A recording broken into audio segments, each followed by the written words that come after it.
चलिए आज हम लोग चलते हैं क्लास 11th के लिए, जिसमें टॉपिक हमने लिया है सेट्स। अब देखिए, समझते हैं सेट्स क्या होता है।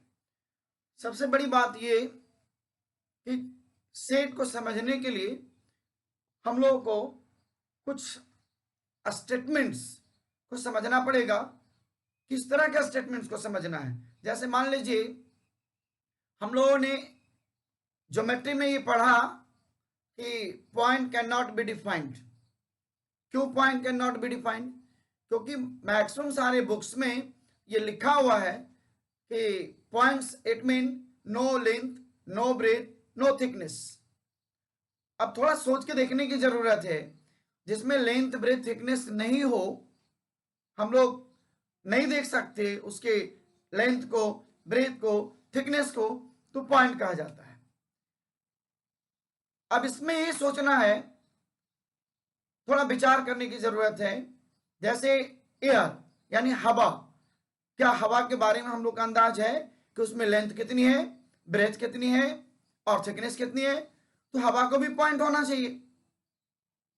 रिलीजन ऑफ एनी कंट्री, किसी देश के धर्म को ले लीजिए, क्या उसमें उसके लेंथ, ब्रेथ और थिकनेस मेंशन है? नहीं। It means religion of any country must be also a point. So in सारे एग्जाम्पल से ये प्रमाण मिलता है कि point can not be defined.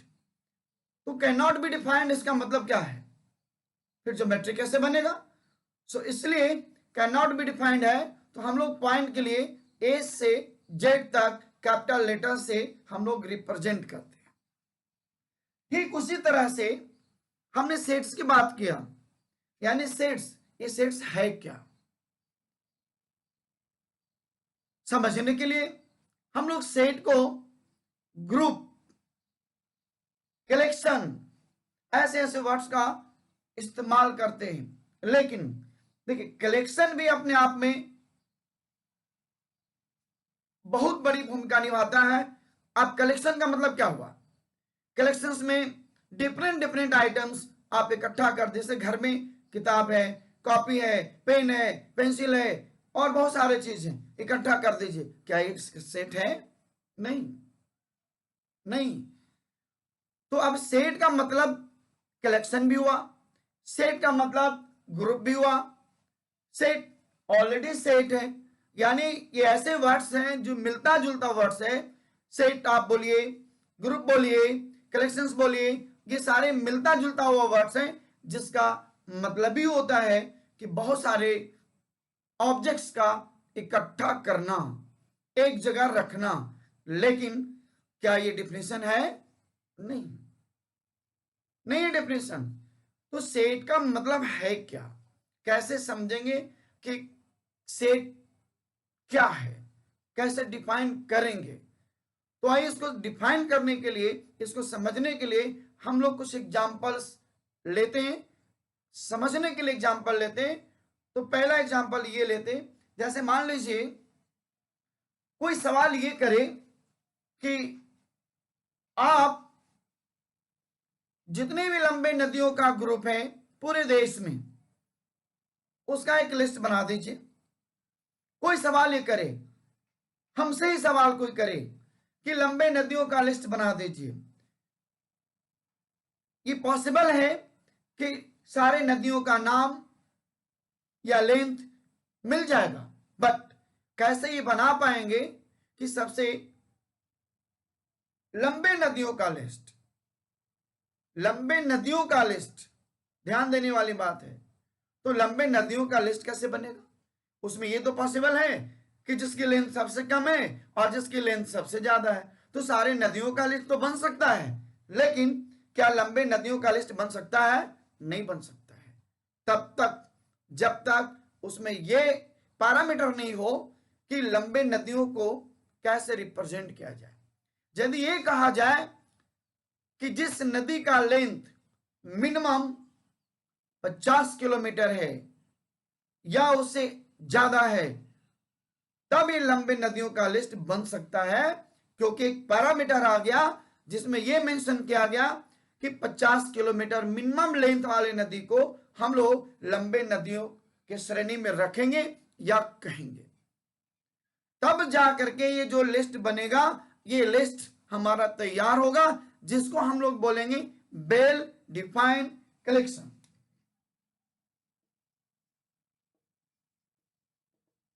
Well defined collection. So हम लोग को ये ध्यान देना है, सेट की दुनिया में कैसा कलेक्शन होना चाहिए, वेल डिफाइंड कलेक्शन होना चाहिए। तो अभी जो एग्जांपल मैंने लिया ये वेल डिफाइंड कलेक्शन है। आइए दूसरे एग्जांपल से लेते हैं। Good singers in town. Good singers in town, शहर में अच्छे गायकों की संख्या या नाम। गुड सिंगर्स इन टाउन, ये भी एक सेंटेंस है। क्या एक गुड सिंगर्स इन टाउन, या जो हम लोग बोल रहे हैं कि अच्छे गायकों की संख्या या अच्छे गायकों का नाम, शहर में अच्छे गायकों का नाम, क्या ये वेल डिफाइन है? थोड़ा विचार करने की जरूरत है। कैसे समझेंगे कि गुड सिंगर्स है? हाउ? तो पैरामीटर होना चाहिए। यदि ये कहा जाए कि गुड सिंगर्स इन पटना, गुड सिंगर्स इन इलाहाबाद, गुड सिंगर्स इन दिल्ली, यदि शहर का नाम दिया जाए तो पॉसिबल होगा, हो सकता है, तो हम लोग उसको वेल डिफाइंड कलेक्शन कहेंगे। लेकिन जब तक ये प्लेस का नाम नहीं आएगा तब तक गुड सिंगर्स कहां, गुड सिंगर्स कैसा गुड सिंगर्स, कोई पैरामीटर नहीं है। सो सेट की दुनिया में आगे जाने से पहले हम लोग को यह समझना जरूरी होगा कि वेल डिफाइंड कलेक्शन जब रहेगा तब हम लोग उसको एज ए सेट रिप्रेजेंट करेंगे, लेकिन set can not be defined. इसके बावजूद भी सेट का डेफिनेशन नहीं है, लेकिन समझने के लिए, बनाने के लिए हम लोग वेल डिफाइंड कलेक्शन को समझते हैं और उसको रिप्रेजेंट करते हैं एज ए सेट। और इसीलिए आप देखेंगे कि सेट का जितने भी नाम आएगा वो कैपिटल लेटर्स में ए से जेड तक आएगा, और जिसको भी हम लोग ए से जेड तक रिप्रेजेंट कर रहे हैं वो वेल डिफाइंड नहीं होता है। आप ज्योमेट्री में भी देखे होंगे पॉइंट्स, पॉइंट ए, कभी स्मॉल लेटर से पॉइंट को रिप्रेजेंटेशन नहीं होता है, कभी नहीं होता है। क्यों? Point can not be defined है। उसी तरह से सेट भी कभी भी स्मॉल लेटर से आपने देखेंगे कि किसी सेट के ग्रुप को रिप्रेजेंट किया जाएगा। जब भी रिप्रेजेंट किया जाएगा तो हम लोग इसको कैपिटल लेटर से करेंगे। और भी वेल डिफाइंड कलेक्शन लेते हैं। जैसे मान लीजिए बिहार में अमीर लोगों की संख्या, ऐसा सोचिए, ऐसा एग्जांपल लीजिए, बिहार में अमीर लोगों की संख्या। Is it possible? Is it possible? क्या यह संभव है कि अमीर लोगों की संख्या को लिस्ट बना सकते हैं बिहार में? नहीं पॉसिबल है। क्यों नहीं पॉसिबल है? थोड़ा सोचिए, थोड़ा विचार करिए, क्यों पॉसिबल नहीं है? क्योंकि यहां कोई पैरामीटर ही नहीं है अमीरी और गरीबी का। यदि ये डिसाइड कर दिया जाए कि इतनी प्रॉपर्टी या इतने पैसे वाले जिसके पास मिनिमम है उसको हम लोग अमीरों की संख्या में रखेंगे तो पॉसिबल होगा। जैसे अभी देखिए सरकार ने किसानों के लिए कहा कि भाई इतनी जमीन कम से कम होना चाहिए, तो उनको वो अनुदान मिल रहा है या और भी लाभ मिल रहा है, तो मिनिमम पैरामीटर हुआ।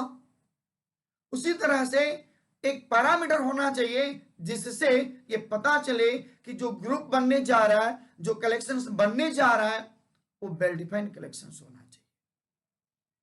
और भी बहुत सारे एग्जांपल्स, जैसे मान लीजिए आप कहीं ना कहीं पढ़ते, किसी क्लास में होते हैं, जैसे मान लीजिए किसी स्कूल के क्लास 11A के बच्चों की बात किया जाए तो 11A के जो बच्चे होंगे वो वेल डिफाइंड कलेक्शन होंगे। क्यों? क्योंकि कोई ना कोई उनका पैरामीटर होगा सेक्शन ए बनाने का।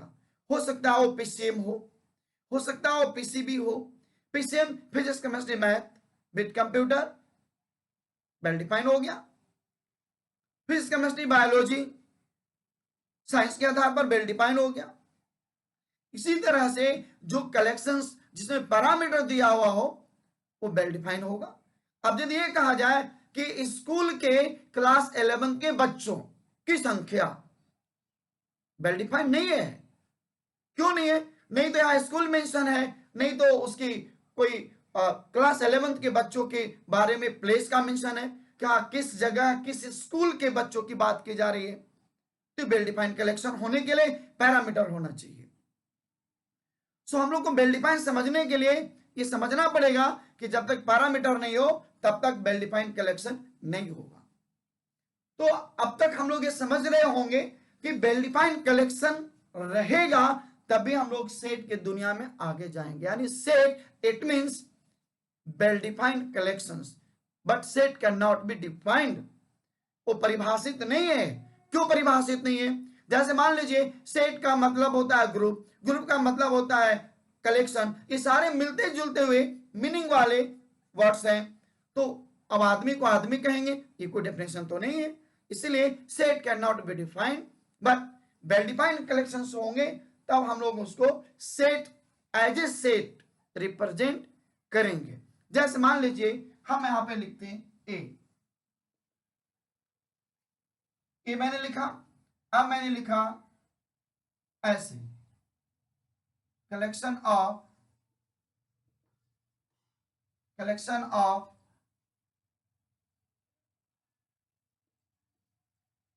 क्लास 11th स्टूडेंट्स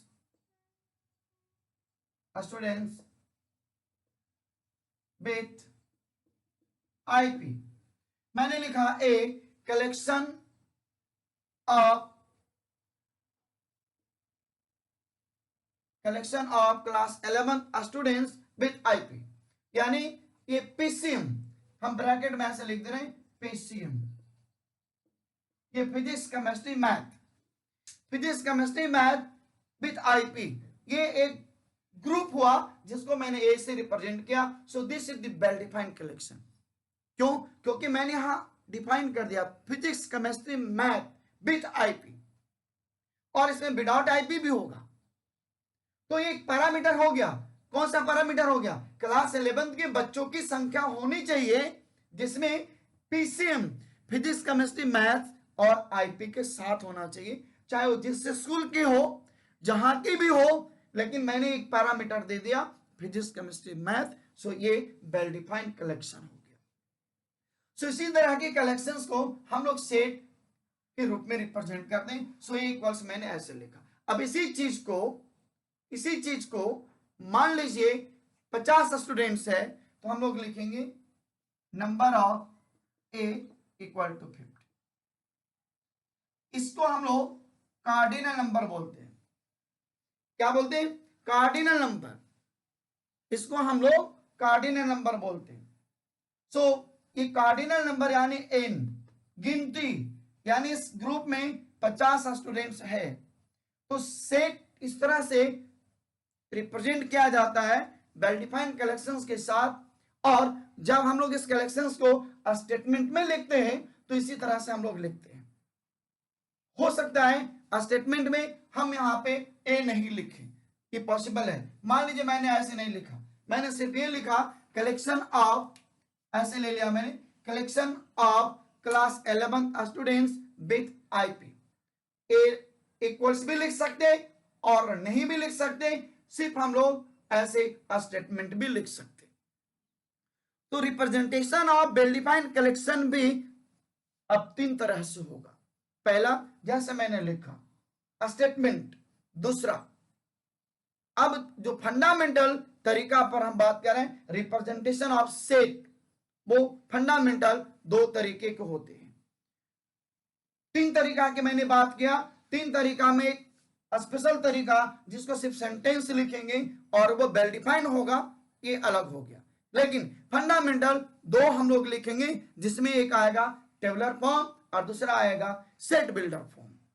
अब देखिए टेबुलर फॉर्म या रोस्टर फॉर्म एक ही मतलब होता है। तो जैसे अब इसको हम लोग ऐसे लिखेंगे 135, ये जो मैंने लिखा ये करली ब्रैकेट में, क्योंकि सेट्स के सारे एलिमेंट्स को ऐसे करली ब्रैकेट में कॉमा देके जब हम लोग लिखते हैं, ये हमारा टेबुलर या रोस्टर फॉर्म होता है। ऐसे देखिए, representation of set, representation of sets. So पहला हो गया टेबुलर फॉर्म और रोस्टर फॉर्म। इस तरह से जिसमें हमने अभी लिखा 135 और मैं लिख रहा हूं 246। अब देखिए हमने इसको करली ब्रैकेट में, एक बात और समझिए, सेट्स की दुनिया में each and everything that is the element, वो एलिमेंट देश का नाम भी हो सकता है, वो एलिमेंट एक प्लेन भी हो सकता है, वो एलिमेंट बहुत सारे पॉइंट्स हो सकता है, वो एलिमेंट प्लेस का नाम भी हो सकता है। सो सेट की दुनिया में सारे के सारे एज एलिमेंट काउंट होगा। और अब देखिए ये 246 जो मैंने लिखा, ये कोई न कोई एक पैरामीटर है, आप देख रहे हैं 246 इवन नंबर है। सो टेबुलर फॉर्म और रोस्टर फॉर्म में इस तरह से हम लोग लिखते हैं। जैसे मान लीजिए मैंने लिखा बी लिखा 2 3 5 7। सो अब देखिए मैंने लिखा करली ब्रैकेट में 2 3 5 7 और ये हमारा प्राइम नंबर है, प्राइम नंबर है, तो कोई ना कोई एक पैरामीटर है। हाँ, ये अलग बात है कि टेबुलर फॉर्म में हमने लिखा है। दूसरी चीज, दूसरा जो फंडामेंटल टाइप है जिसको हम लोग कहते हैं set builder method, set builder method.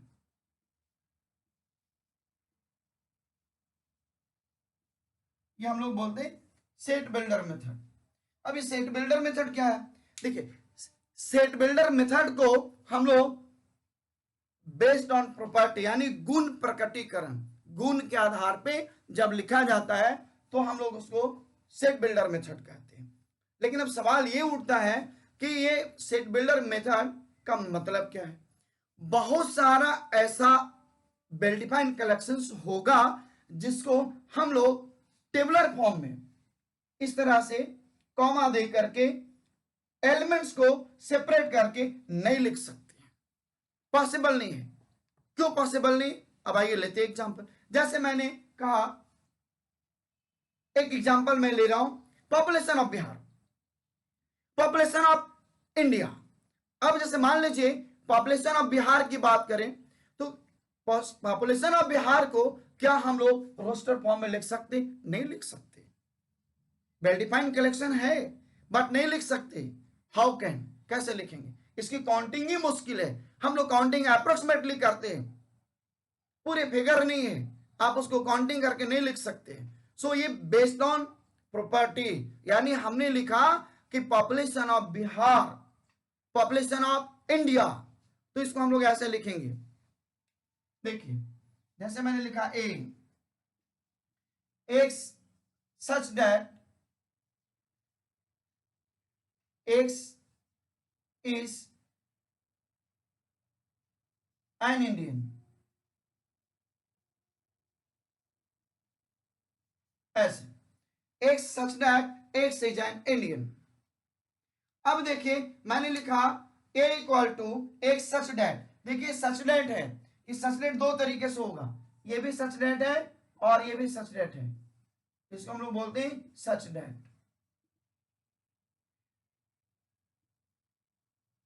ये सच दैट, सच दैट का मतलब होता है ठीक इसी प्रकार, ठीक इसी प्रकार। जैसे मैंने लिखा है सच that x is an Indian, यानी एक्स इसी प्रकार एक्स एक भारतीय है। जैसा एक भारतीय, उसी तरह से दूसरे भारतीय, उसी तरह से तीसरे भारतीय, उसी तरह से चौथे भारतीय, उसी तरह से ईच एंड एवरी भारतीय, सारे इंडियंस। जैसे मान लीजिए देश के प्रधानमंत्री दूसरे देश में जाते तो क्या बोलते हैं? Behalf of all the Indians, यानी सारे भारतीयों की तरफ से। ऐसा थोड़ी है कि प्रधानमंत्री पूरे भारतीयों को झोला में भर करके और लेकर के जाते हो, कहते देखो ये हमारे भारतीय हैं।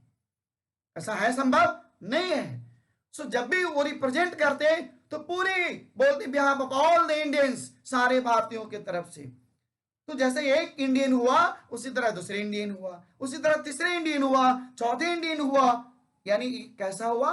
बेस्ड ऑन प्रॉपर्टी, गुण के आधार पे। यानी हम इन सभी के बिहाफ में, सभी के ध्यान में रख करके मैं ये बात बोल रहा हूं, इस तरह से बात की जाती है। So this part is called set builder method. अब आइए सेट बिल्डर मेथड में और भी एग्जांपल ले सकते हैं। जैसे मान लीजिए a small sand particle of river Ganga. अब मान लीजिए गंगा नदी के जो बालू के जो रेत है वो छोटे छोटे कण की बात किया जाए तो जैसे रेत का एक कण होता है उसी तरह से पूरे जो ढेर होता है रेत का उसमें सारे कण उसी तरह के होते हैं।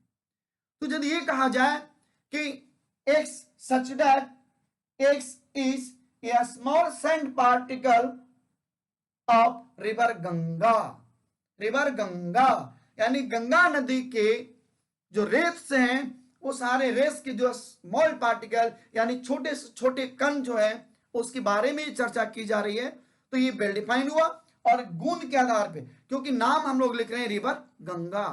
अब रिवर गंगा की जगह सोन, गंडक, कमला, कोसी जो भी आप बात कर लें, तो क्या ये पॉसिबल है कि रेत को अलग अलग कॉमा दे करके टेबुलर फॉर्म में लिख सकते? नहीं पॉसिबल है, नहीं पॉसिबल है, बट ये वेल डिफाइंड कलेक्शन है। सो वेल डिफाइंड कलेक्शन के चलते ये सेट बिल्डर मेथड में हम लोग लिखते हैं। तो हम लोगों ने देखा रिप्रेजेंटेशन ऑफ सेट्स। अब देखिए इसकी बात करें तो देखिए सिंबल, ये जो सिंबल है ऐसे, तो जो सिंबल की बात हम लोग कर रहे हैं, आई इसको ऐसे लिखते हैं। देखिए ये सिंबल ऐसे, it mean belongs to, belongs to यानी ये सिंबल बता रहा है कि एलिमेंट है, एलिमेंट है। जैसे मान लीजिए हम लिखते हैं 2 is the element of A, 2 is the element of A यानी 2 बिलोंग्स टू ए, 2 ए का एलिमेंट है।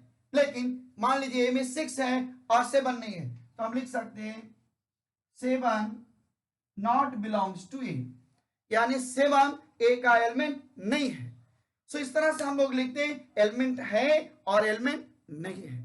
तो आई थिंक आप ये समझ गए होंगे कि सेट का रिप्रेजेंटेशन 2 तरीके से होता है, जिसमें रोस्टर फॉर्म और सेट बिल्डर फॉर्म, और ये भी समझ गए होंगे कि सेट होता क्या है, यानी वेल डिफाइंड कलेक्शन रहेगा तो हम लोग उसको सेट में रिप्रेजेंट करेंगे। सो थैंक यू, फिर मिलेंगे अगले वीडियो में।